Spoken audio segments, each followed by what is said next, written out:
शुरुआत करें हम लोग कक्षा 11वीं के पी ब्लॉक चैप्टर का। ठीक है, चैप्टर नंबर 11वां है आपका। ठीक है, जिसमें हम लोग मेनली आज क्या क्या पढ़ेंगे, बेसिक। ठीक है ना, कि पी ब्लॉक के तत्व किसे कहते हैं, पी ब्लॉक में कितने सारे वर्ग होते हैं। अच्छा, इसी के साथ साथ हम लोग बात कर लेंगे किसके बारे में, कुछ कुछ गुणों के बारे में, जैसे कि विद्युत ऋणात्मकता, आयनन ऊर्जा का मान ऊपर से नीचे आने पर क्या होता है, त्रिज्या का मान क्या होता है, ये सब बेसिक जो तीसरा चैप्टर में आप लोग पढ़े थे ना। ठीक है, उसके बारे में बात करेंगे।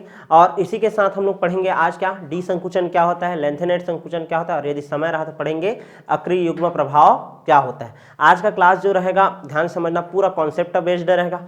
ऐसा समझूंगा कि बहुत सारा चीज़ तुम लोगों को पता है, और ऐसे भी पता है, तीसरा चैप्टर अच्छा खासा पढ़े हो ना। ठीक है, तो उसमें तो बहुत सारा चीज़ जानते हो, तो मैं लिखूंगा कम, समझाऊंगा ज़्यादा आज। ठीक है, तो उसी के ऊपर फोकस करना। सबसे पहले बात करते हैं कि पी ब्लॉक के तत्व किसे कहते हैं।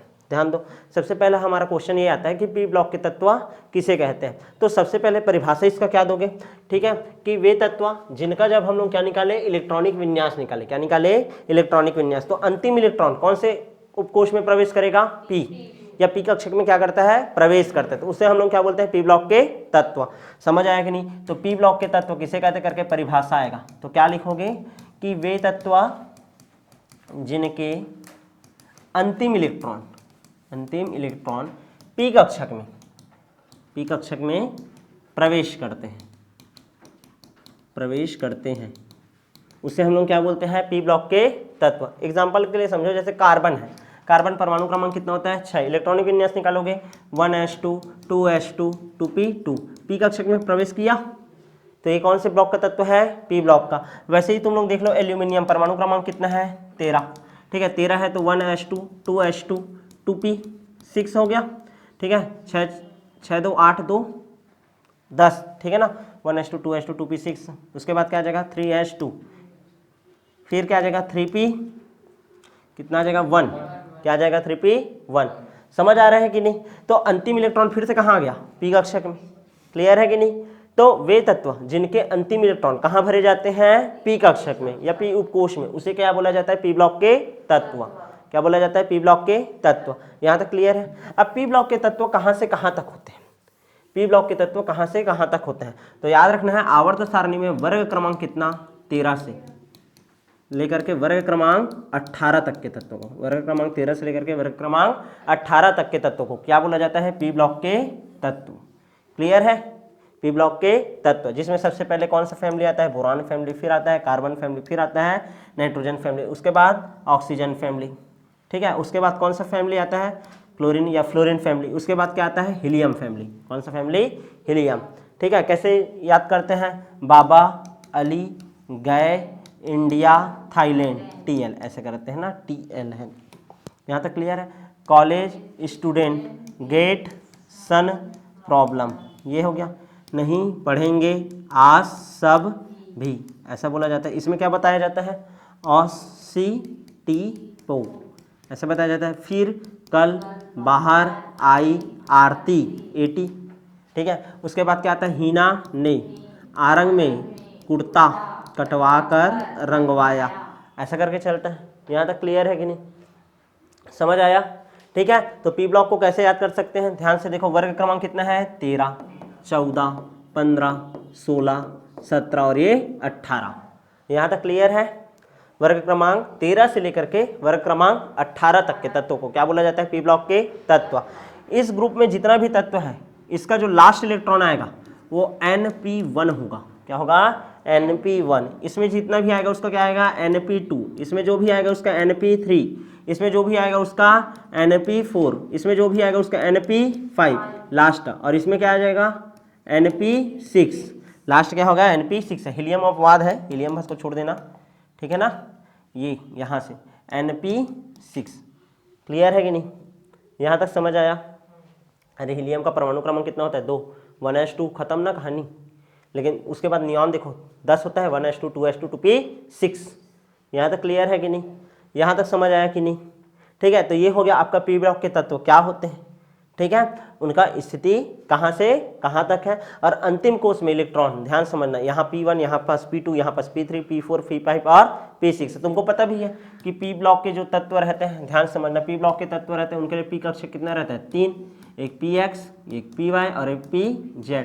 मैक्सिमम कितने इलेक्ट्रॉन आ सकते हैं, 6। 1 2 3 4 5 और ये 6। यहाँ तक क्लियर है। तो इसी कारण कहाँ से कहाँ तक रहता है, P1 से लेकर के P6 तक। यहाँ पास n कर दिया, n मतलब क्या है, वो कोष की संख्या। यहाँ तक क्लियर है कि नहीं, समझ आया कि नहीं? ठीक है, अब हम लोग क्या समझेंगे, ध्यान समझना। जब कभी भी अध्ययन करते हैं ना, ठीक है, जैसे एस ब्लॉक कभी भी अध्ययन करना रहेगा, हाइड्रोजन का अध्ययन करते हैं तो वो तो अलग ही है, लेकिन कभी भी पी ब्लॉक का अध्ययन करते हैं तो हमारे सिलेबस में क्या किया है, 11वीं में कुछ पाठ को दिया है और 12वीं में कुछ पाठ को दिया है। 11वीं में आप लोगों को पढ़ना है बोरान फैमिली के बारे में और कार्बन फैमिली, बस बोरान और कार्बन फैमिली। जब तुम लोग पहुंच जाओगे कौन सी क्लास में, 12वीं में, तो चारों फैमिली पढ़ना पड़ेगा। क्लियर है ना, nitrogen family, oxygen family, fluorine family और हीलियम फैमिली। क्लियर है, जो पहला तत्व रहता है ना उसी के आधार पर उस ग्रुप को बोला जाता है उसका फैमिली करके। क्लियर है ना, जैसे बोरान फैमिली बोला तो बोरान वाले जो ग्रुप में जितने भी तत्व है वो सब आ जाएंगे। ठीक है, कार्बन फैमिली बोला कार्बन वाले ग्रुप में जितने भी तत्व है वो आ जाएंगे। नाइट्रोजन फैमिली तो ये पूरा आ जाएगा। समझ आ रहा है कि नहीं, यहाँ तक क्लियर है? आगे बढ़ जाऊँ क्या? ठीक है, अब ध्यान समझना, बोरान फैमिली, बोरान फैमिली में कौन कौन से तत्व हैं, बोरॉन है, एल्यूमिनियम है, गैलियम है, इंडियम है, थैलियम है। क्लियर है। कार्बन फैमिली में कौन कौन से है, कार्बन है, सिलिकॉन है, जर्मेनियम है, स्टेनस है और लेड है। क्या है, लेड है। नाइट्रोजन फैमिली में नाइट्रोजन है, फास्फोरस है, आर्सेनिक है, एंटीमनी है और बिस्मथ। यहाँ पास क्या क्या है, ऑक्सीजन है, सल्फर है, ठीक है ना, और क्या है, सेलेनियम है, फिर टेल्यूरियम है, फिर क्या है, पोलोनियम है, फिर फ्लोरीन, क्लोरीन, ब्रोमीन, आयोडीन और एस्टेटिन। फिर यहाँ पास helium, neon, argon, krypton, xenon और रेडॉन। यहाँ तक क्लियर है कि नहीं, कोई दिक्कत है इसमें पी ब्लॉक के सब तत्वों में? यहाँ तक क्लियर है। अब ध्यान समझना, हम लोग क्या पढ़ते हैं, आवर्तिता पढ़ते हैं। क्या पढ़ते थे, आवर्तिता, यानी कि भौतिक और रासायनिक गुणों में जब मैं वर्ग में बाएं से दाएं जाऊं, सॉरी वर्ग में ऊपर से नीचे आऊं या आवर्त में बाएं से दाएं जाऊं तो क्या क्या चेंजेस हुआ, ध्यान समझो। जैसे ये हमारा पीरियोडिक टेबल है ना, ठीक है, तो मैं जब इधर से इधर आता हूँ, ठीक है, या ऊपर से कहाँ आता हूँ, नीचे आता हूँ, तो भौतिक गुण और रासायनिक गुण में क्या क्या चेंजेस होते हैं, ठीक है ना, उसी को बोला जाता था क्या, आवर्तिता। क्या बोलते थे, आवर्तिता, पीरियोडिसिटी। और कितने गुण का अध्ययन करते थे, मुख्यतः 4। कितना गुण का, 4। सबसे पहले देखा जाता था क्या, त्रिज्या। क्या देखा जाता था, त्रिज्या। और क्या देखा जाता था, आयनन ऊर्जा। क्या देखा जाता था, आयनन ऊर्जा। और क्या देखते हैं, विद्युत ऋणात्मकता। क्या देखते थे, विद्युत ऋणात्मकता। और क्या देखते थे, इलेक्ट्रॉन बंधुता। क्या देखा जाता था, इलेक्ट्रॉन बंधुता। मतलब जब मैं बाएं से दाएं जाऊंगा तो त्रिज्या बढ़ेगा कि घटेगा, बाएं से दाएं जाऊंगा तो आयनन ऊर्जा बढ़ेगा कि घटेगा, विद्युत ऋणात्मकता बढ़ेगा कि घटेगा, इलेक्ट्रॉन बंधुता बढ़ेगा कि घटेगा। क्लियर है, बाएं से दाएं जाने पर। वैसे ही ऊपर से नीचे आने पर क्या क्या मान होगा, कितने चीजों का अध्ययन करना रहता है, मेनली 4 चीज का। कितने चीज का, 4 चीज। कभी भी पढ़ोगे, क्लियर है, कभी भी आप लोग चाहे एस ब्लॉक पढ़ो चाहे पी ब्लॉक पढ़ो, कोई भी ग्रुप पढ़ोगे तो हम लोग को मेनली कितना गुण देखना पड़ता है भौतिक गुणों में, 4। क्लियर है, जिसमें सबसे पहले क्या पढ़ा जाता है, त्रिज्या। क्या पढ़ा जाता है, त्रिज्या। फिर क्या पढ़ा जाता है, आयनन ऊर्जा। फिर विद्युत ऋणात्मकता। और क्या पढ़ा जाता है, इलेक्ट्रॉन बंधुता। क्या पढ़ा जाता है, इलेक्ट्रॉन बंधुता। यहाँ तक क्लियर है कि नहीं, चारों का परिभाषा सबको याद है। जैसे त्रिज्या, यानी त्रिज्या किसे कहते करके आएगा, किसी परमाणु के नाभिक से उसके बाह्यतम कोष तक की दूरी, उसी को ही क्या बोला जाता है, उसकी त्रिज्या। क्लियर है कि नहीं। त्रिज्या का मान जब बाएं से दाएं जाते हैं, त्रिज्या, ठीक है ना, त्रिज्या का मान जब हम लोग बाएं से कहाँ जाते हैं, दाएं जाते हैं, तो क्या होते जाता है, कम। क्या होते जाता है, कम। यहाँ तक क्लियर है कि नहीं। अच्छा, जब बाएं से दाएं जाते हैं तो आयनन ऊर्जा, आयनन ऊर्जा किसे बोलते हैं, किसी विलगित गैसीय परमाणु से एक इलेक्ट्रॉन अलग करने के लिए आवश्यक ऊर्जा क्या कहलाता है, आयनन ऊर्जा। जब बाएं से दाएं जा रहा है तो आकार छोटा होते जा रहा है, आकार छोटा है मतलब नाभिक का प्रभाव क्या है, एकदम ही ज्यादा है, तो इलेक्ट्रॉन आसानी से निकाल पाओगे क्या, नहीं। तो आयनन ऊर्जा का मान, ठीक है, क्या होगा, बढ़ेगा। आयनन ऊर्जा का मान क्या होगा, बढ़ेगा, बाएं से दाएं जाओगे तो, क्योंकि आकार छोटा है तो छोटे आकार से इलेक्ट्रॉन को खींचना है तो ज्यादा मेहनत लगेगा, ज्यादा एनर्जी लगेगा। तीसरा, उसके बाद हम लोग क्या पढ़ते हैं, इलेक्ट्रॉन बंधुता। इलेक्ट्रॉन बंधुता क्या बोलते हैं, किसी विलगित गैसीय परमाणु में एक या एक से अधिक इलेक्ट्रॉन जोड़ने के लिए आवश्यक ऊर्जा, ठीक है ना, जोड़ने के लिए आवश्यक ऊर्जा या तो अवशोषित होगा या तो उत्सर्जित होगा, उसी को क्या बोलते हैं हम लोग, इलेक्ट्रॉन बंधुता। और इलेक्ट्रॉन बंधुता का मान जब बाएं से दाएं जाते हैं तो क्या होता है, बढ़ता है। इलेक्ट्रॉन बंधुता का मान भी क्या होता है, बढ़ता है। और विद्युत ऋणात्मकता किसको बोलते हैं, सहसंयोजी आबंध से आबंधित इलेक्ट्रॉन युग्म को अपनी ओर आकर्षित करने की क्षमता क्या कहलाता है, विद्युत ऋणात्मकता। इलेक्ट्रोनेगेटिविटी का भी मान क्या होता है, बढ़ता है। मतलब एक चीज तुम लोग देख रहे हो कि जब हम लोग बाएं से दाएं जाते हैं तो केवल और केवल त्रिज्याभस क्या होता है, कम। फिर आयनन ऊर्जा हो, चाहे इलेक्ट्रॉन बंधुता हो, चाहे विद्युत ऋणात्मकता हो, तीनों का मान क्या होता है, बढ़ता है।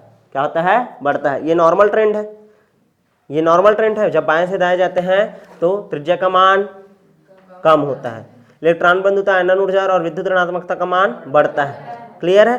तो वर्ग में जस्ट इसका क्या होगा, अपोजिट। क्या होगा, अपोजिट। मतलब ऊपर से जब नीचे आएंगे तो त्रिज्या का मान क्या होगा, बढ़ेगा, आयनन ऊर्जा का मान घटेगा, विद्युत ऋणात्मकता का मान घटेगा, इलेक्ट्रॉन बंधुता का मान भी घटेगा। ये नॉर्मल ट्रेंड है। लेकिन केमिस्ट्री बात करता है किसका, अपवाद का। कोई ना कोई तत्व रहेगा वो क्या दिखा देगा, आपका अपवाद। क्या दिखा देगा, अपवाद। क्लियर है कि नहीं? यहां तक समझ आया? बेसिक चल रहे हैं ना अभी। तो मैं सिर्फ अभी क्या पढ़ाया हूँ, पी ब्लॉक के तत्व क्या है, उनका इलेक्ट्रॉनिक विन्यास किस तरीके से ज्ञात किया जाता है। जैसे पी ब्लॉक के तत्वों में सबसे पहले बात की है किसका, बोरान का, फिर कार्बन का, फिर नाइट्रोजन का, फिर ऑक्सीजन, फिर फ्लोरीन, फिर हीलियम। फिर हम लोग क्या पढ़ेंगे बोल रहा हूँ मैं, बोरान फैमिली पढ़ेंगे। क्या बोल रहा हूँ, बोरान फैमिली पढ़ेंगे। तो बोरान फैमिली में पहला तत्व क्या है आपका, बोरान। क्लियर है? कार्बन फैमिली में पहला तत्व कौन है, कार्बन। क्लियर ना? हम लोग को 11वीं में मेनली बोरान और क्या पढ़ना है, केवल कार्बन। ठीक है ना? दोनों फैमिली के बारे में ही बस पढ़ना है।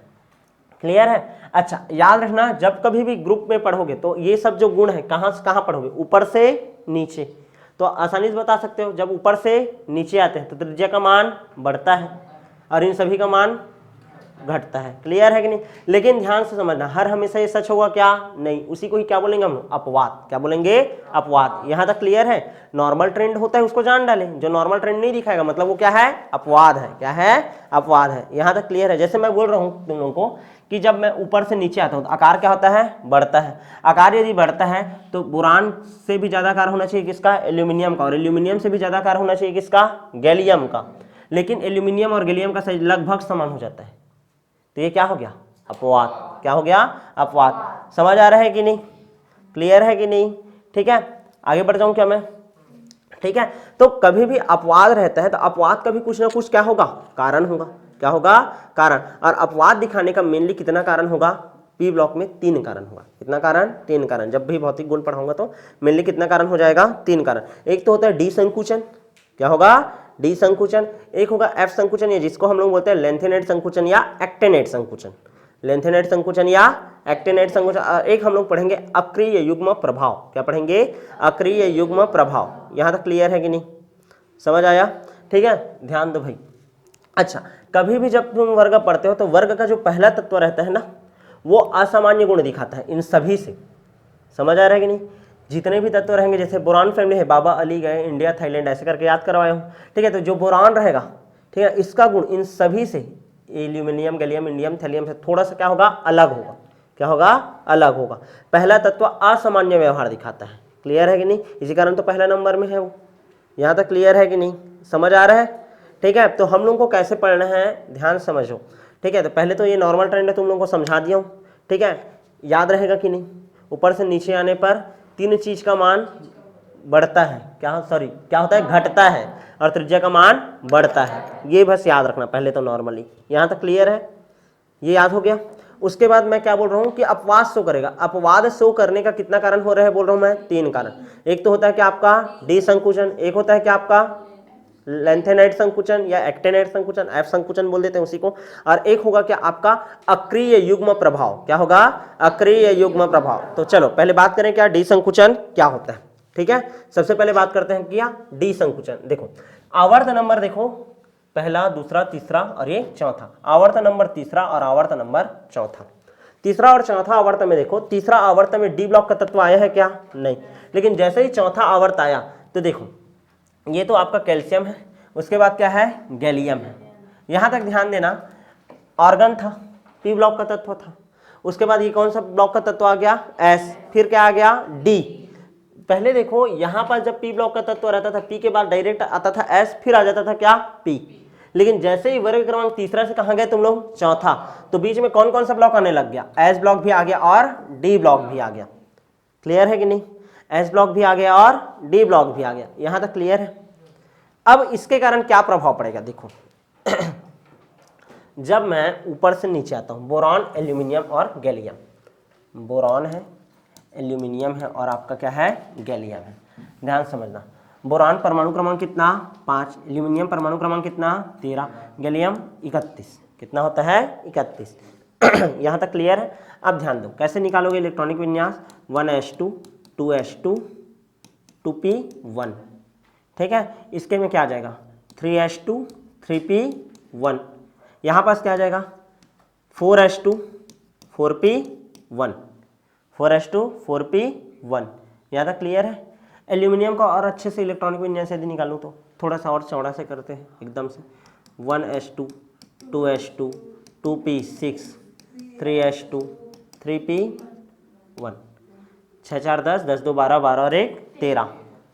यहाँ पास देखो अब, ठीक है, जब 4s2 4p1 है, ठीक है, 4s2 4p1 है, ये कैसे आया होगा 4s2 4p1, 1s2 2s2 2p6 3s2 3p6 3d10, 6 4 10 10 2 12 12 और 6 18 18 और 10 18 10 28, कितना आ गया 28, 4s2 30 और ये 4p1 कितना हो गया 31।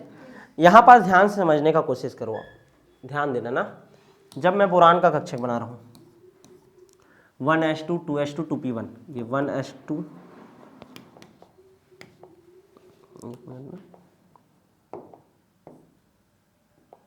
ठीक, ध्यान दो 1s2 2s2 2p1, यहाँ तक क्लियर है। ये किसके लिए बोल रहा हूँ मैं, बोरॉन के लिए। एल्यूमिनियम के लिए देखिए क्या कैसे बनेगा 1 2 3, क्लियर है कैसे बना होगा, ठीक है, 3 तक गए है ना, 1s2 2s2 फिर क्या है 2p6 फिर क्या है 3s2 फिर क्या आ जाएगा 3p1 3p1, ऐसा है। उसके बाद आप लोग देखो किसका गैलियम का, किसका गैलियम का लास्ट कितना गया है 4, मतलब 1 2 3 और ये 4, यहाँ तक क्लियर है। कैसे होगा 1s2 2s2 2p 3s2 3p6 3d10, उसके बाद 4p1, यहाँ तक क्लियर है। हम लोग इससे पहले क्या पढ़े थे, नाभिकीय आवेश और परिरक्षण प्रभाव। याद करो यहाँ पास कितना है 5 है, यहाँ पास कितना है 13 है और यहाँ पास कितना है 31 प्रोटॉन है, प्रोटॉन है ना ये सब, और ये इलेक्ट्रॉन क्या है वितरित है, क्लियर है। अब ध्यान से समझने का कोशिश करो, ध्यान देना, जब हम लोग ऊपर से कहाँ आ रहे हैं नीचे, तो कोषों की संख्या में क्या हो रहा है वृद्धि, यहाँ 2 था यहाँ 3 है यहाँ 4 है, कोषों का संख्या में वृद्धि हो रहा है। इलेक्ट्रॉन अंतिम कोष का जो इलेक्ट्रॉन है नाभिक से दूरी क्या होते जा रहा है, बढ़ते जा रहा है, और इनर मोस्ट ऑर्बिट के इलेक्ट्रॉन इसको क्या करते हैं प्रतिकर्षित, क्या करते हैं प्रतिकर्षित। अरे लास्ट में इलेक्ट्रॉन कौन सा है 3p1, इसको कौन आकर्षित करेगा नाभिक, कौन आकर्षित करेगा नाभिक, लेकिन इनर मोस्ट ऑर्बिट में उपस्थित जितना भी इलेक्ट्रॉन इसको क्या कर देगा प्रतिकर्षित। तो एक तो नाभिक से दूरी ज्यादा, दूसरा यहाँ पास उपस्थित जो इलेक्ट्रॉन है इसको क्या कर रहे हैं प्रतिकर्षित, इसके कारण इसका जो साइज है वो क्या हो जाता है बढ़ जाता है, क्या हो जाता है बढ़ जाता है। अब ध्यान से समझने का कोशिश करो, ये जो प्रतिकर्षित करने का क्रम रहता है ना, सबसे ज्यादा प्रतिकर्षित कौन करता है आपका S कक्षक, उसके बाद कौन करता है P, उसके बाद कौन करता है D, उसके बाद कौन करता है F, कौन करता है F। मतलब सबसे ज्यादा परिरक्षण प्रभाव का मान किसका रहता है S का रहता है, किसका रहता है S का, और उसके बाद किसका रहता है P का, उसके बाद D का और उसके बाद F का। यहाँ तक क्लियर है कि नहीं। तो हम लोग क्या सोच रहे थे, ध्यान समझने का कोशिश करो, क्लियर है, ध्यान देना ना, ध्यान से समझो।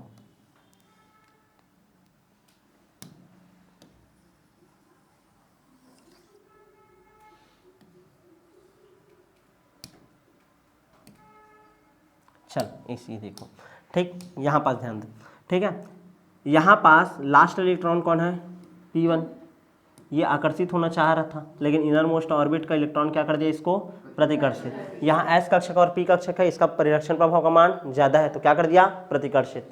ऐसा समझो कि ये जो है ना अच्छा खासा हट्टा आदमी है, हट्टा कट्टा आदमी है, ये भी अच्छा खासा हट्टा कट्टे आदमी है, और ये क्या है थोड़ा सा दुर्बल है। जैसे लास्ट में कोई बैठा है, समझो लास्ट में कोई बैठा है, मैं नाभिक हूँ, मैं उसको क्या कर रहा हूँ अपनी ओर बुला रहा हूँ, अपनी ओर क्या कर रहा हूँ बुला रहा हूँ। तो लोग बीच में बैठे हो जिन लोग, ठीक है, उन लोग क्या करोगे उसको मत जा बोलोगे, ठीक है, मत जा बोलोगे, और मैं बुला रहा हूँ, मैं बुला रहा हूँ, ठीक है, तुम लोग लास्ट बीच में हो, उन लोग क्या बोल रहे हो मत जा, जो लास्ट में है स्टूडेंट उसको बोल रहे हो, क्लियर है। तो वो किसका बात मानेगा, जो अच्छा खासा हट्टा कट्टा रहेगा, जो मेरे भीड़ पाएगा उस बीच वाले का बात मानेगा ना, समझ आ रहा है कि नहीं। जैसे सूर्यांश बीच में है तो सूर्यांश का बात मानेगा वो, क्योंकि सूर्यांश क्या थोड़ा सा हट्टा कट्टा है, क्लियर है ना, मेरे भिड़ सकता है वो, लेकिन मान लो उसी जगह चंचल रहेगा तो क्या चंचल का बात मानेगा क्या वो? नहीं। समझ आ रहा है कि नहीं? ऐसा नहीं है, मैं उदाहरण के लिए समझा रहा हूँ, समझ आ रहा है कि नहीं? बात मान सकता है भाई, चंचल का अलग कहानी है। यहाँ तक क्लियर है? यहाँ तक क्लियर है कि नहीं? तो वैसे ही समझो, एस कक्षक जो रहता है वो क्या कर देता है, आसानी से इसको प्रतिकर्षित कर देता है, अंदर आने देगा क्या? नहीं। यहाँ पास भी देखो एस कक्षक और पी, ठीक है, तो ये दोनों का परिरक्षण प्रभाव का मान ज्यादा, तो ये बाहर ही रहेगा, मतलब आकार क्या हो रहा है, बढ़ रहा है। क्या हो रहा है? बढ़ रहा है। लेकिन यहाँ पास देखो डी कक्षक भी आ गया और डी में कितने इलेक्ट्रॉन बढ़ गया? 10। और डी का परिरक्षण प्रभाव का मान क्या होता है? दुर्बल। क्या होता है? दुर्बल। तो ये आकर्षित करना चाह रहा था, ये आकर्षित करना चाह रहा था कौन? नाभिक। किसको? इलेक्ट्रॉन को। और ये आकर्षित होगा भी, क्लियर है, लेकिन दूरी क्या है? ज्यादा। यहाँ पास एस और ए पी है, ये दोनों क्या करेंगे? प्रतिकर्षित। क्या करेंगे? प्रतिकर्षित। यहाँ तक क्लियर है? तो आकार क्या होना चाहिए था? बढ़ना। लेकिन डी में कितना इलेक्ट्रॉन बढ़ गए? 10। कितना? 10। तो इसका जो परिरक्षण प्रभाव इसका होना चाहिए था, लेकिन इसका परिरक्षण प्रभाव क्या होता है? दुर्बल। क्या होता है? दुर्बल। परिरक्षण प्रभाव दुर्बल है, तो ये जितने तेजी के साथ इसको क्या कर रहा है? प्रतिकर्षित कर रहा है। ये वाला डी वाला प्रतिकर्षित कर पाएगा क्या? नहीं, उसका कैपेसिटी ही नहीं है उसको प्रतिकर्षित करने का उतना ज्यादा, क्योंकि परिरक्षण प्रभाव का मान क्या उसका? दुर्बल। तो इस कारण ये जो इलेक्ट्रॉन रहेगा यानी कि अंतिम कोश इस और क्या हो जाएगा? थोड़ा सा खिसक जाएगा। तो हमको क्या लग रहा था कि ऐसा है, फिर और ज्यादा ऐसा बड़ा होगा करके सोच रहे थे ना, लेकिन ये बड़ा हो पाएगा क्या? उतना ज्यादा नहीं, क्योंकि डी कक्षक क्या है? दुर्बल परिरक्षण प्रभाव वाला है। यहाँ तक क्लियर है कि नहीं? तो परमाणु का जो आकार है, बोरॉन है, फिर एल्यूमिनियम है, फिर क्या है आपका? गैलियम। तो एल्यूमिनियम और गैलियम में हम लोग क्या सोच रहे थे? गैलियम का आकार थोड़ा सा बड़ा होगा, लेकिन गैलियम का आकार बड़ा नहीं होता, क्योंकि डी कक्षक का दुर्बल परिरक्षण प्रभाव होता है और ये थोड़ा सा आकृति क्या हो जाता है? छोटा। प्रतिकर्षित करना चाहिए था, लेकिन डी कक्षक है वो प्रतिकर्षित नहीं कर पाया, तो आकार लगभग क्या हो जाता है? बराबर। क्या हो जाता है? बराबर। और इसी को बोला जाता है क्या? डी संकुचन। क्या बोला जाता है? क्लियर है कि नहीं? यहाँ तक समझ आया कि नहीं? ठीक है, तो क्या बोलोगे तुम लोग? ध्यान से समझो। जब ठीक है पी ब्लॉक के तत्व में हम लोग आवर्त नंबर कितना से कितना गए? तीसरा से चौथा। ठीक है, तीसरा से जब चौथा जाते हैं तो डी कक्षक, या सॉरी दूसरा से, हाँ पहला दूसरा तीसरा, हाँ तीसरा से जब कहाँ जाते हैं हम लोग? चौथे में जाते हैं। कहाँ जाते हैं? चौथे में। तो डी कक्षकों की संख्या में क्या होती है? वृद्धि, क्योंकि डी कक्षक का परिरक्षण प्रभाव का मान क्या होता है? दुर्बल होता है। इस कारण जितना परिरक्षण प्रभाव का मान लगना चाहिए उतना लग नहीं पाता है। ठीक है, और परमाणु का आकार क्या हो जाता है? छोटा, अपेक्षाकृत उसमें ज्यादा वृद्धि नहीं हो पाता। इस कारण एल्यूमिनियम और गैलियम का साइज लगभग क्या हो जाता है? बराबर। क्या हो जाता है? बराबर। वैसे ही किसका होगा? सिलिकॉन और जर्मेनियम का भी लगभग बराबर हो जाएगा। समझ आ रहा है कि नहीं? क्योंकि यहाँ पास क्या लग रहा है आपका? डी संकुचन। क्या लग रहा है? डी संकुचन।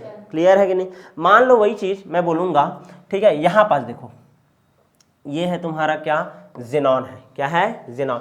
आवर्त नंबर कितना है? चलो तो दिखाओ। ये पहला, दूसरा, तीसरा, चौथा, पांचवा, छठवां और ये सातवां। यहाँ तक क्लियर है? मैं अभी डी संकुचन किस में बताया हूँ? तीसरा से चौथा में। क्या बोला हूँ? डी संकुचन, क्योंकि क्या आ गया? D block. अब डी संकुचन तो यहाँ पास बस लागू होगा, उसके बाद फिर से क्या ट्रेंड आ जाएगा? नॉर्मल डी कक्षक ही है इसमें, यानी कि चौथा से पांचवा में क्या डी संकुचन दिखेगा? क्या? नहीं। लेकिन जब मैं पांचवा से किस में जाऊंगा? छठवां में। जब मैं पांचवा से छठवां में जा रहा हूं, ये कितना है आपका? आवर्त नंबर कितना है? पांचवा। ये कितना है? छठवां।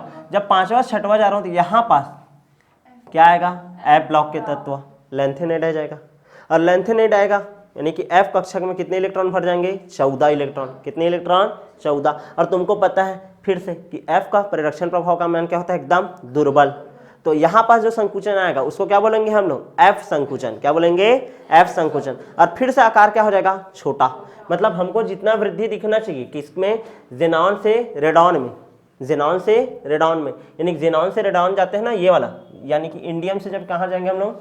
थैलियम में जाएंगे। या फिर ऐसा समझो कि जर्कोनियम से जब किस में जाएंगे हम लोग? एचएफ में जाएंगे। किसमें? एचएफ में। तो आकार क्या होना चाहिए? ऊपर से नीचे आ रहे तो बढ़ना चाहिए, लेकिन यहाँ पास कौन सा संकुचन लग गया? एफ संकुचन। और एफ में कौन सा ब्लॉक वाला है? ये लेंथेनाइड वाला है, तो लेंथेनाइड संकुचन। क्या बोलोगे? लेंथेनाइड संकुचन। यहाँ पास वाले क्या बोलोगे तो फिर? एक्टेनाइड संकुचन। क्या बोलोगे? एक्टेनाइड संकुचन। तो आकार में क्या हो जाता है आपका? कमी। क्या हो जाएगा? कमी। समझ आ रहा है कि नहीं? जितना आकार बढ़ना चाहिए उतना बढ़ पाएगा क्या? नहीं। क्लियर है कि नहीं? तो हम लोग कितना कॉन्सेप्ट सीख लिए? 2। एक पढ़ लिए क्या? डी संकुचन, और एक क्या पढ़ लिए हम लोग? एफ संकुचन। क्या पढ़ लिए? एफ संकुचन। एक बार डी संकुचन का थ्योरी देख ले क्या? ठीक है, थ्योरी समझे क्या? थ्योरी देखो, 2 मिनट के लिए समझ लो थ्योरी। क्या बोल रहा है, जब हम, ध्यान देना ना,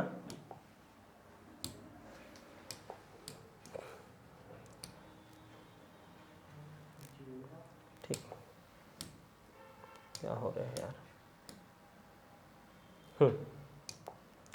समझने का कोशिश करो। मैं क्या बोल रहा हूँ, जब पी ब्लॉक के तत्व में तीसरा से चौथा आवर्त में जाते हैं तो 10 तत्व जिनके अंतिम इलेक्ट्रॉन किसमें भरे जाते हैं, डी कक्षक में जाते हैं, जिससे नाभिक में नाभिकीय आवेश की क्या हो जाती है, वृद्धि। चूंकि डी कक्षक का परिरक्षण प्रभाव का मान क्या होता है, बहुत ही कम, इस कारण नाभिकीय आवेश बाह्यतम कोश में उपस्थित इलेक्ट्रॉन को अपनी ओर आकर्षित कर लेता है, जिससे परमाणु का आकार क्या हो जाता है, छोटा, और इसे ही हम लोग क्या बोलते हैं, डी संकुचन। वर्ग क्रमांक 13 में देखते हैं और वर्ग क्रमांक 14 में।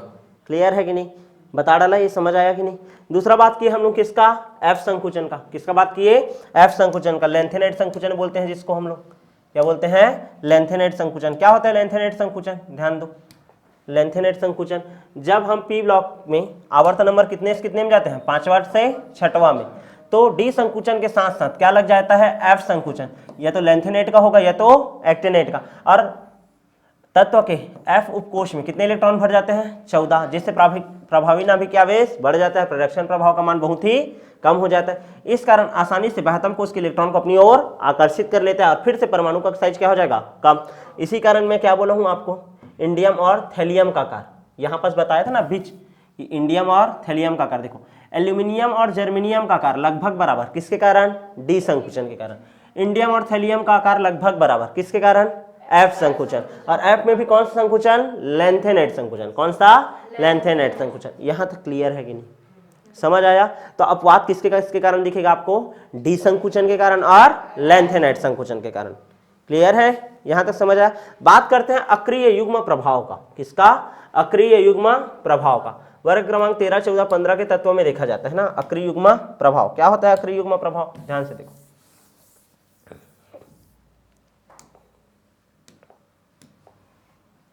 एक मिनट ना, देखो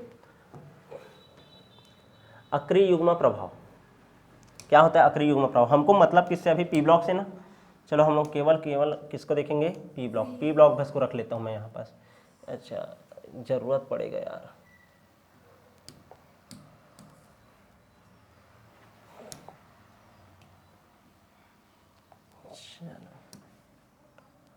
ध्यान से समझना ना। देखो यहाँ पास जब मैं बोरान को देख रहे हैं ना, बोरान परमाणु क्रमांक कितना होता है, 5, 2 और 3, ठीक है। यानी कि इसका ऑक्सीकरण संख्या कितना निकाल रहा हूँ मैं, 3। इसका आएगा +4, इसका -3, इसका -2, इसका -1 और ये तो 0, ठीक है ना, शून्य समूह बोलते हैं। ये याद है कि नहीं, ठीक है। अब ध्यान से देखो, इसका ऑक्सीकरण संख्या +3 है तो बाकी सबका भी कितना होना चाहिए, +3। इसका यदि +4 है बाकी सबका भी होना चाहिए +4। इसका यदि -3 है, इसका ध्यान देना, -3 होता है, +5 भी होता है, 7 होता है ना। नाइट्रोजन के लास्ट टाइम कितना है, 5 है, 2 और ये 5, तो 3 ग्रहण कर सकता है या तो 5 को त्याग सकता है। 2 कहानी है, ध्यान समझो। हम लोग एक कॉन्सेप्ट पढ़ रहे हैं अक्रिय युग्म प्रभाव। क्या पढ़ रहे हैं, अक्रिय युग्म प्रभाव। अक्रिय युग्म प्रभाव क्या होता है, ध्यान समझने का कोशिश करो, ठीक। ध्यान दो, जब हम लोग आवर्त क्रमांक कितना से कितना मांगे, 6वां से 7वां में आते हैं। कितने से कितने मांगे, 6वां से 7वां में, ठीक है ना। आवर्त नंबर कितना, 6वां से 7वां। जैसे कि मैं किस में आऊँगा, इंडियम से थैलियम में आऊँगा। इंडियम से किस में आऊँगा, थैलियम में। ऑक्सीकरण संख्या का मान अभी कितना है, +3, लेकिन जब इसमें आऊँगा तो वो हो जाएगा +1। ऐसा क्यों, ठीक है। +3 होता है, सबका होना चाहिए +3, लेकिन जब मैं जैसे ही नीचे आता हूँ वर्ग क्रमांक कितना से कितना में, 6वां से 7वां लिख दिया क्या, 5वां से किस में आता हूँ आपका 6वां में। 5वां से किस में आऊँगा, 6वां में। क्लियर है कि नहीं, देख लो ना, 1, 2, 3, 4, 5, 6 और ये 7, तो 5वां से 6वां में आऊँगा ना। जब मैं कितना से कितना में आऊँगा, 5वां से 6वां में, ठीक है। तो जो ऑक्सीकरण संख्या के मान में कितना का कमी आ जाता है, 2 का। कितना का, 2 का। मतलब जैसे ये +3 वाला है, इसका लास्ट क्या हो जाएगा, +1। इस वाले +4 है तो इसका क्या हो जाएगा, +2। कितना का कमी आ रहा है, 2 का। किसका कमी आ रहा है, 2 का। यहाँ तक क्लियर। तो ये क्यों होता है, तो उसका रीजन दिया जाता है अक्रिय युग्म प्रभाव। क्या दिया जाता है, अक्रिय युग्म प्रभाव। क्या होता है अक्रिय युग्म प्रभाव, देखो जब हम लोग आवर्त नंबर कितने से कितने में आते हैं, 5वां से 6वां में, तो तुमको पता है कहानी चलता है क्या, लेंथेनाइड संकुचन। क्या चलता है, लेंथेनाइड संकुचन। संकुचन देखो रीजन क्या बोल रहा हूँ, लेंथेनाइड संकुचन। कैसे, ध्यान दो, इंडियम से जब मैं किस में गया, थैलियम में गया, ठीक है। बोरान का यदि इलेक्ट्रॉनिक विन्यास निकाले 1s2 2s2 2p1 होता है, ठीक है। 1s2 2s2 2p1, लास्ट देखो 2s2 2p1, यानी ये 2 इलेक्ट्रॉन और ये 1 इलेक्ट्रॉन, 2 धन 1 कितना आ गया, 3। अरे देखो ना, एक ये दो 1s2 2s2 2p1, तो ये अपना 2 इलेक्ट्रॉन और ये अपना 1 इलेक्ट्रॉन, टोटल कितने इलेक्ट्रॉन, 3 इलेक्ट्रॉन। 3 इलेक्ट्रॉन को त्याग देगा, स्थायी हो जाएगा ये, इस कारण क्या दिखा रहा है, +3। अब यहाँ पास ध्यान से समझना, जब मैं इंडियम में आऊँगा, इंडियम का यदि निकालेंगे लास्ट कहानी, ये तो यहाँ पास 2p1 आया है, तो ये क्या आएगा 3p1, यहाँ पास क्या आएगा 4p1, इसमें क्या आएगा 5p1, तो इंडियम के लास्ट में क्या आएगा 5p1, इसके लास्ट में क्या आएगा 6p1। 5p1 के पहले क्या होगा 5s2, इसमें क्या होगा 6s2। लेकिन याद रखो इंडियम है, जब इंडियम है In, तो यहाँ पास क्या एफ ब्लॉक के तत्व आया है क्या, नहीं। लेकिन जहाँ पास इस क्या आ जाएगा तुम्हारा Tl, ठीक है ना, थैलियम आएगा, ठीक है ना, तब क्या होगा, ध्यान समझना, Tl जब आएगा यहाँ पास ना Tl, ठीक है, तो यहाँ पास 4f में कितने इलेक्ट्रॉन भर चुके रहेंगे, 14। कितने, 14 इलेक्ट्रॉन। यहाँ तक क्लियर है कि नहीं।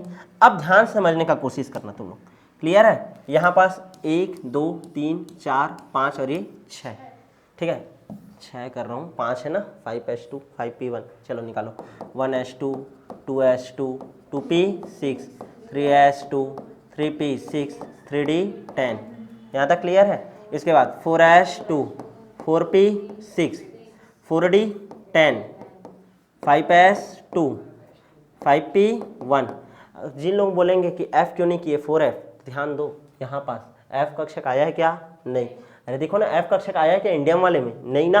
अरे गिन लो भाई, गिन लो, यकीन नहीं होता है तो, ठीक है। 6 देखो 2 6 2 8 2 10 10 2 12 12 6 18 18 10 28 28 10 38 38 और ये 2 38 2 40 40 और 6 46, ठीक है, 46 और 2 48 48 और 1 49, ठीक है ना। इंडियम का होता है 49, कितना होता है 49, क्लियर है कि नहीं। इंडियम का कितना होता है 49। अच्छा अब Tl का 81 होता है, कितना होता है 81।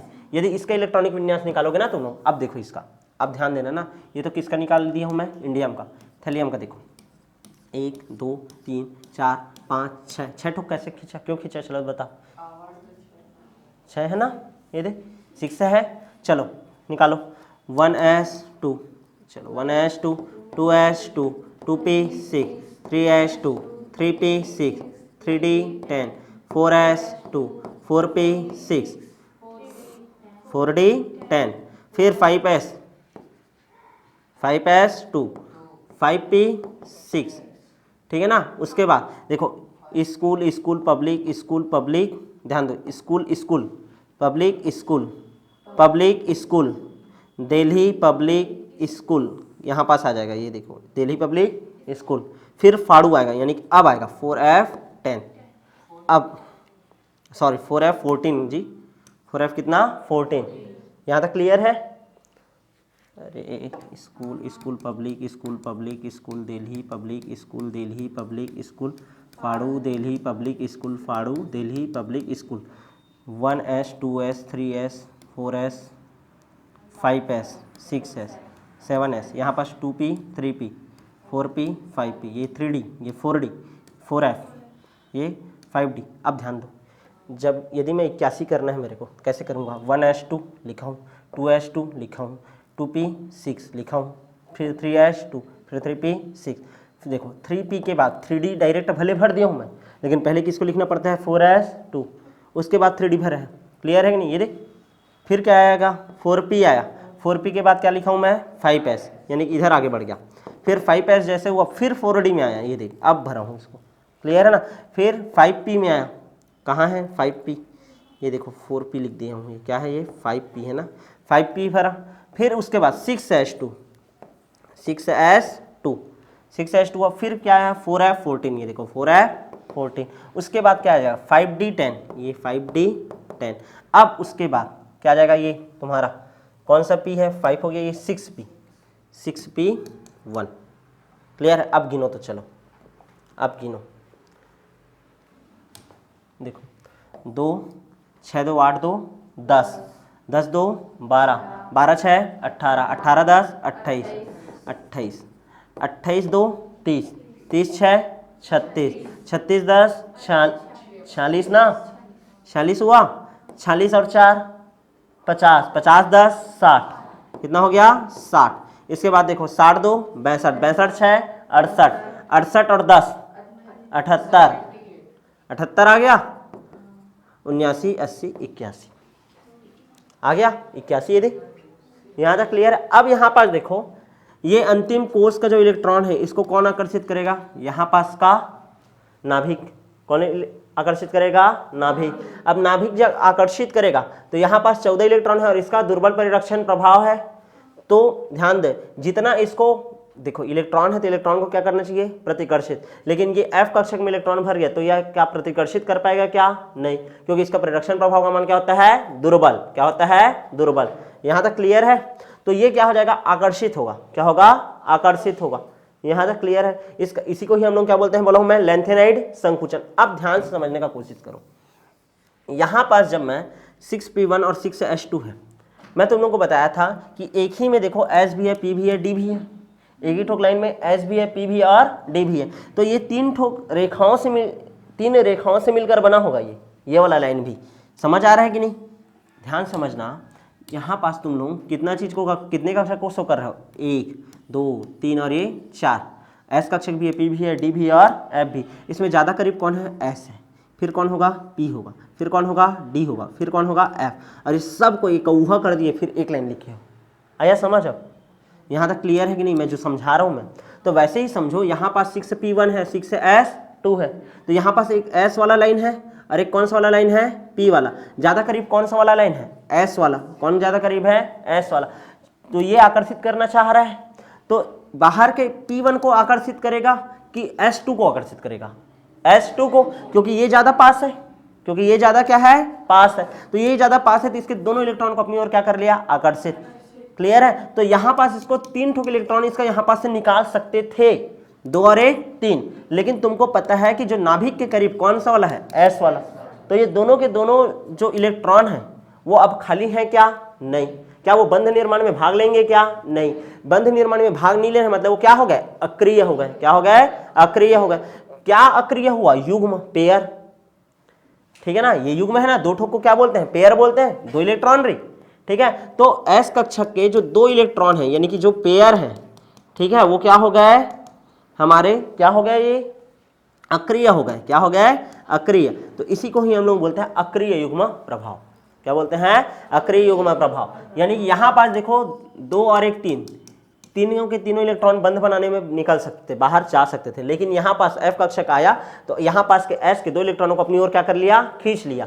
क्योंकि इसका नाभिकीय आकर्षण का बल का मान क्या होता है, बहुत ही ज्यादा, क्योंकि दुर्बल परिरक्षण प्रभाव हो जाता है। तो S के जो इलेक्ट्रॉन है वो क्या हो गए, अक्रिय, बंध निर्माण में भाग लेते नहीं है। तो जो +3 की जगह ये क्या दिखाएगा, +1। क्लियर है कि नहीं। इसी को ही बोला जाता है अक्रिय युग्म प्रभाव। क्या बोलते हैं, अक्रिय युग्म प्रभाव। समझ आया कि नहीं। वर्ग क्रमांक ध्यान से समझो। वर्ग क्रमांक 13 14 15 और 16 के तत्व। 13 14 15 और 16 के तत्व जब कौन सा आवर्त में जाते हैं, 5वें से 6वें आवर्त में जाते हैं। ठीक है ना। तो F लेंथेनाइड संकुचन के कारण, F संकुचन बोल रहा था, या फिर क्या बोल सकते हैं, लेंथेनाइड संकुचन के कारण जो S कक्षक के इलेक्ट्रॉन रहेंगे, कौन से कक्षक के, S कक्षक के, कितने इलेक्ट्रॉन, 2 इलेक्ट्रॉन, ये बंध निर्माण में भाग लेंगे, क्या नहीं। मतलब ये क्या हो गए, बंध निर्माण में भाग नहीं ले रहे, मतलब क्या हो गए, अक्रिय। और 2 इलेक्ट्रॉन रहता है S में, तो अक्रिय को क्या बोलेंगे, यानी कि जो पेयर रहता है 2 इलेक्ट्रॉन को क्या बोलते हैं, जोड़ा। क्या बोलते हैं, जोड़ा। तो अक्रिय युग्म प्रभाव बोलते हैं। बंध निर्माण में भाग नहीं लेंगे तो जो +3 आता वो क्या हो जाएगा, +1। मान लो कोई +5 दिखाता तो वो क्या हो जाएगा, +3। कोई +4 दिखा रहा होगा वो क्या हो जाएगा, +2। कितने का कमी हो जाता है, 2 का। कितने का कमी होता है, 2 का। इसी को बोला जाता है अक्रिय युग्म प्रभाव। समझ आया कि नहीं। तो P ब्लॉक जब चैप्टर आपका चलेगा, ध्यान समझना, P ब्लॉक जब आपका चैप्टर चलेगा तो अधिकतर मैं तुमको जो बताऊंगा ना अपवाद, तो उसका रीजन क्या रहेगा, एक तो लेंथेनाइड संकुचन, एक तो होगा आपका डी संकुचन, और एक क्या बोलूंगा मैं आप लोगों को, अक्रिय युग्म प्रभाव। पेपर में आएगा तो लिख लोगे आप अक्रिय युग्म प्रभाव। एक बार थ्योरी पढ़ना, सब समझ आ जाएगा। यहाँ तक क्लियर है कि नहीं। ठीक है। अच्छा, डी ब्लॉक के ध्यान देना, पी ब्लॉक के जो तत्व हैं कौन कौन से हैं? Boron family, carbon family, nitrogen family, oxygen family, fluorine family और हीलियम फैमिली। यहाँ तक क्लियर है? ये जितने भी तत्व हैं शुरुआत के, ठीक है, बोरान फैमिली, बाबा अली गए इंडिया थाईलैंड, ये वाला है ना, कॉलेज स्टूडेंट, गेट, सन, प्रॉब्लम, यहाँ पास क्या है, नहीं पढ़ेंगे आज, सब भी, ये है, फिर औसी टी पो, ये वाला है, फिर कल, बाहर, आई, आरती, ये वाला है, फिर हिना ने आरंग में कुर्ता कटवाकर रंगवाया, ऐसा करके बोल रहा हूँ। क्लियर है? तो जब भी मैं गुण पढ़ूंगा तो ये जो पहला तत्व रहता है ना, इसका गुण थोड़ा सा डिफरेंट रहता है। क्या रहेगा? थोड़ा सा डिफरेंट रहेगा। अब मैं तो मेनली बोरान फैमिली पढ़ूंगा और कार्बन फैमिली पढ़ूंगा, तो पहले तो बोलूंगा बोरान का असामान्य व्यवहार का क्या कारण है, ठीक है, क्या क्या असामान्य व्यवहार दिखाता है, बात करेंगे, लेकिन कारण क्या है? ये जितने भी तत्व हैं एक ही वर्गम है, मतलब सबका गुण तो समान होगा, तभी तो एक वर्गम रखा गया है। समझ आ रहा है कि नहीं? लेकिन ये जो पहला तत्व रहता है, ये जो पहला तत्व रहता है, चाहे बोरान हो, चाहे कार्बन हो, चाहे इधर नाइट्रोजन हो, चाहे इधर ऑक्सीजन हो, चाहे फ्लोरीन हो, हर तत्व अपने ग्रुप से थोड़ा सा क्या रहेगा? डिफरेंट रहता है, ठीक है ना। इस कारण थोड़ा सा डिफरेंट कैरेक्टर दिखाता है। वो डिफरेंट क्यों रहता है? डिफरेंट रहने का कारण क्या है? तो मैं वही बता रहा हूँ, ठीक है ना। डी ब्लॉक ध्यान देना, पी ब्लॉक के जो गुण है, ठीक है ना, उसमें जो पहला तत्व है उसमें उसका जो गुण रहता है उसमें असमानता का क्या क्या कारण रहता है, तो ऐसे याद रखना, देशम करके, ट्रिक क्या याद रखना है? देशम करके। डी कक्षक अनुपस्थित रहता है, जो भी तत्व रहेगा उसमें डी कक्षक क्या रहता है? अनुपस्थित रहता है, पहला चीज याद रखना। दूसरा, उसका जो इलेक्ट्रोनेगेटिविटी का मान है, जब हम लोग ऊपर से नीचे आते हैं तो क्या होता है? विद्युत ऋणात्मकता का मान घटता है। क्या होता है? घटता है। तो इसका मान क्या होगा? सबसे ऊपर है तो सबसे ज्यादा होगा, तो इलेक्ट्रोनेगेटिविटी का मान इसका क्या होता है? सबसे ज्यादा। तीसरा, इसका साइज जो रहेगा, ऊपर से नीचे आता है साइज बढ़ता है, तो ऊपर वाले तत्व का साइज क्या रहेगा? छोटा, तो इसका साइज क्या होता है? छोटा। क्या होता है? छोटा होता है। क्लियर है? नहीं, साइज कम होता है। इसके साथ ही साथ ध्यान समझना ना, ये आसानी से क्या बना सकता है? हाइड्रोजन के साथ बंध बना सकता है, या सहसंयोजी हाइड्राइड बना सकता है। हाइड्रोजन के साथ जुड़ करके सहसंयोजी हाइड्राइड बना सकता है। पहला जो तत्व रहता है हाइड्रोजन के साथ जुड़ करके क्या बना सकता है? सहसंयोजी हाइड्राइड बनाता है। क्या बनाता है? सहसंयोजी हाइड्राइड। और लास्ट है, इसका बहुबंध बनाने का प्रकृति रहता है, मल्टीपल बॉन्ड, बहुबंध बनाने की प्रवृत्ति होती है। क्लियर है कि नहीं? मल्टीपल बॉन्ड बनाने का कैपेसिटी रहता है। तो ये सब रीजन होते हैं, ध्यान समझना, जो पहला तत्व रहेगा ना उसका। क्लियर है? चाहे बोरान हो, चाहे कार्बन हो, चाहे नाइट्रोजन हो, चाहे ऑक्सीजन हो। क्लियर है कि नहीं? ये असामान्य व्यवहार क्यों दिखाते हैं? तो पहला रीजन क्या देना, इसमें डी कक्षक क्या होता है? अनुपस्थित। निकाल लो इलेक्ट्रॉनिक विन्यास, 1s2 2s2 2p1, क्या 2d होता है क्या? नहीं, इस कारण। दूसरा, इलेक्ट्रोनेगेटिविटी का मान ज्यादा। तीसरा क्या बोल रहा हूँ? साइज। क्या बोला हूँ मैं? साइज। डी से डी कक्षक, ई से इलेक्ट्रोनेगेटिविटी, एस से साइज, एच बोला हूँ मतलब सहसंयोजी हाइड्राइड। क्या है? सहसंयोजी हाइड्राइड, हाइड्रोजन के साथ जुड़ करके हाइड्राइड बनाने का कैपेसिटी रखते हैं। और पांचवा क्या है आपका? Multiple bond. ये 5 रीजन याद रखना है। क्लियर है कि नहीं? तो ये हो गया आपका पूरा कंप्लीट बेसिक पी ब्लॉक का। क्लियर है कि नहीं? कल जब हम लोग स्टार्ट करेंगे ये चैप्टर, तो सबसे पहले शुरुआत करेंगे हम लोग किसके बारे में? बोरान फैमिली के बारे में। किसके बारे में पढ़ेंगे? बोरान फैमिली के बारे में। सबसे पहले तो हम लोग क्या पढ़ेंगे? बोरान के भौतिक गुण कौन कौन से होते हैं, फिर बोरान के रासायनिक गुण, फिर उसके बाद स्पेसिफिक बोरान को उठाऊंगा, फिर बोरान के यौगिकों को। कम से कम 3 से 4 लेक्चर लगेगा। क्लियर है? केवल और केवल किसको पढ़ने में? Boron family. उसके बाद क्या पढ़ेंगे? Carbon family. क्लियर है? तो मिलेंगे आप नेक्स्ट क्लास में।